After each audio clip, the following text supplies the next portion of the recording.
Hi children, this is grade 10 chemistry topic fuels. I'm teacher Geeta. I'm going to give a short explanation about this lesson. This is a revision topic. Okay, now we are discussing about fuels. Do you know that what are fuels? Fuels are energy sources. On burning it produces heat energy. The fuels are combustible substances containing carbon as main constituent, which on proper burning gives large amount of heat, and which can be used economically for domestic and industrial purposes. And examples, of wood, charcoal, coal, kerosene, petrol, diesel, oil, gas, etc. are the examples of fuels. But here it is given the natural gas, petroleum, coal. These are the main fuels, and the composition, which are the constituent of this natural gas, contain carbon, hydrogen, nitrogen, sulfur, and oxygen. Petroleum contain carbon, hydrogen, nitrogen, sulfur, oxygen, and minerals. Coal contain carbon, hydrogen, nitrogen, sulfur, oxygen, and minerals. So main constituents are carbon and hydrogens. Now, how the fuels formed? Formation of fuels. Petroleum and natural gas formation. Here explain that one. The tiny marine plants and animals died and were buried on the ocean floor. Over time, the marine plants and animals were covered with the layers of slit and sand.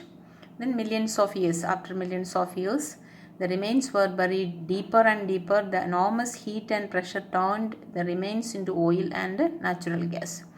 Now, today we drill down through layers of sand, slit and rock to reach the soil formation, the rock formation that contain oil and natural gas deposit. This way, you have to dig out the oil from the deep oceans. Now, what are the constituents of natural gas? The main constituent of natural gas is methane, and the other components are, see here it is natural gas liquid 0 to 20%. Other substance, methane is the main constant, 70 to 90% methane, and the other natural gas liquids, carbon dioxide, oxygen, nitrogen, hydrogen sulfide, and varying amounts of water and sand. These are the constituent of natural gas. The main component of natural gas is methane. Methane 70 to 90%, ethane, propane and butane 0 to 20%, water vapor, hydrogen sulfide, carbon dioxide, nitrogen and helium less than 10%. So the composition of natural gas depends on the thermal decomposition of decomposed material in plants and animals. But that is the formation of this is about the plant, and it is compared to the plant and animals, the decomposed materials. Now, you know that what is fractional distillation. The crude oil, they are in the deep under the soil, they are dig out the crude oil. The crude oil contains many constituents, but by this process of fractional distillation, they have to separate each one. Crude oil is heated until it boils, and then the hydrocarbon gases are entered into the bottom of the fractionating column. And this picture showing the fractionating column. And as the gases go up the column, the temperature decreases, the hydrocarbon gases condenses back to liquid, and the fractions are removed from the sides of the column. The different fractions have different uses. Here it is the fractions. First is petroleum gas, the liquefied petroleum gas. Then gasoline, naphtha, paraffin, diesel, fuel oil, lubricating oil, bitumen. But these are the fractions of this fractionating column. When the smaller the hydrocarbon molecules, the further it rises up the column before condensing.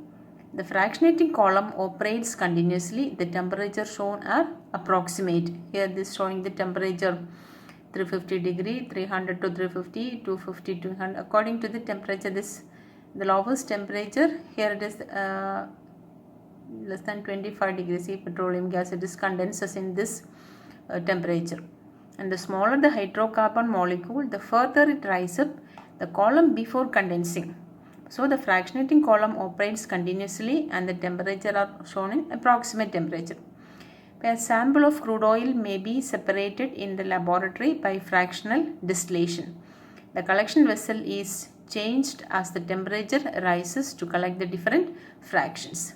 But these are the fractions and the approximate temperature of the fractionating column. Now the uses of fractions. The last slide I said that one, which are the fractions of that one, and what are the uses of crude oil is separated into hydrocarbon fractions by fractional distillation. With the fractionating column, here it is the heated crude oil, and look, refinery gases, the first one, it is bottled gas for heating and cooking, and LPG it is used that one. Then gasoline is used for petrols for cars, okay, and naphtha, making chemical, is used for making chemicals. Kerosene and paraffin are used as jet fuels. Diesel oil or gas oil, it is used in diesel engine, fuel for buses, lorries, cars, fuels for vehicles. Then fuel oil used for ships and power stations. This is the fuel for ships and power station. Then lubricating oil is used for making lubricant, wax and polish. And bitumen, it is used for making road and roof. These are the fractions and the uses of fractions: refinery gas, gasoline, naphtha, kerosene, diesel oil, fuel oil, lubricating oil and bitumen. Okay, hope you all of you understand well.